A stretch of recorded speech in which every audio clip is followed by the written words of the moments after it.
ይህ ሰው በ1817 ዓመተ ምህረት የሰራው በጎ ተግባር በመላ ፈረንሳይ ስለተሰማ በጊዜው የነበረው ንጉስ አባባ ማንደላይን የከተማው ከንቲባ አድርጎ ሊሾም ሆኖ ተብሎ ተወራ። የተወራው ወሬ ግን አሉባልታ ሆኖ አልቀረም።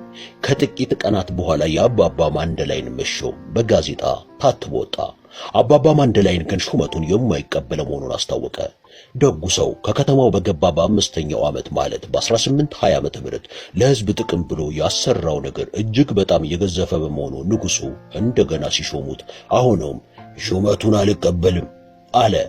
ግን የከተማው ፖሊስ አዛዥ ሹመቱን ተቀብሎ የንጉሱን ትዕዛዝ ማክበር አለበት ሲል አጥብቆ ተናገረ።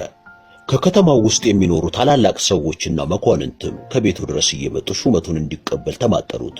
የወዛደሮቹም ሐሳብ ከዚህ የተለየ አልነበረም። ስለዚህ ሰው ሁሉ ሹመቱን እንዲቀበል ስለተወተው ሹመቱን ተቀብሎ የከተማው ከንቲባ ሆነ።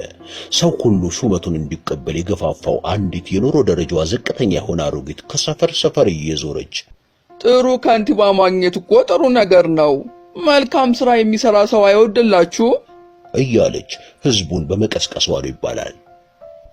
የህዝቡ ቁጥር አነስተኛ በሆነበት ከተማ ማንኛውም ወሬ ስለማይደበቅና ያቺ ሴት ያለችው ነገር በአጭር ጊዜ ውስጥ ከከተማው ውስጥ ስለተሰራጨ ነበር ህዝቡ ደጉን ሰው እየደገፈው።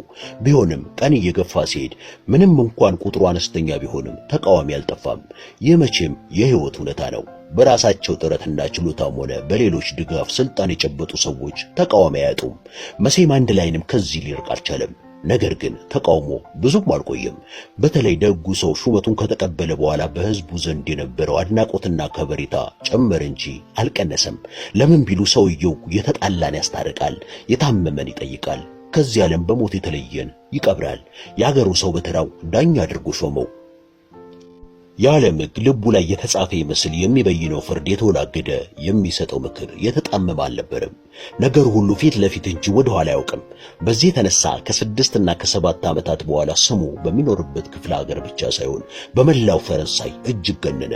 ነገር ግን አንድ ሰው ብቻ ሊለቀው ስላልቻለ መሴ ማንደላይንን የሚሰራውንና የሚያደርገውን ሁሉ አጥብቆ ይከታተላል። መከታተል ብቻ ሳይሆን ክፉኛ ይጠምደዋል። ዘወትርም በቀና መንፈስ ስለማያየው ሁሌም ይጠራጠረዋል። ስሜቱን ብቻ ሳይሆን መላ አካሉ ማንደላይንን ይጠላዋል።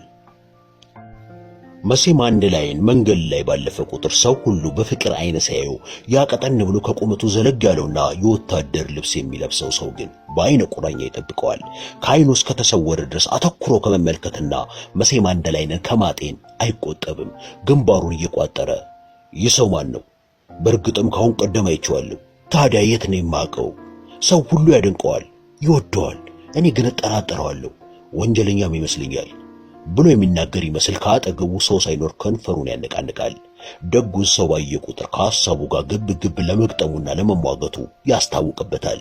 ሰውየው መኮሳተርን የሚያበዛ አይነት ሰው ስለነበር እንኳን በአይነ ቁራኛ እያየ ሲከተል ቀርቶ ለአንድ አፍታ ሲያይ እንኳን ይህ ሰው ከኔ ምን ነገር አለው የሚያሰኝ አይነት ፊትና አመለካከት ያለው ነው። ስለዚህ ሳይወዱ በግድ በጭንቀትን ከልብ ውስጥ በማሳደር የህሊና መረበሽን አንጎል ውስጥ ይቀብራል። ሰውየው ፖሊስ ሲሆን ስሙ ዣቬር ይባላል።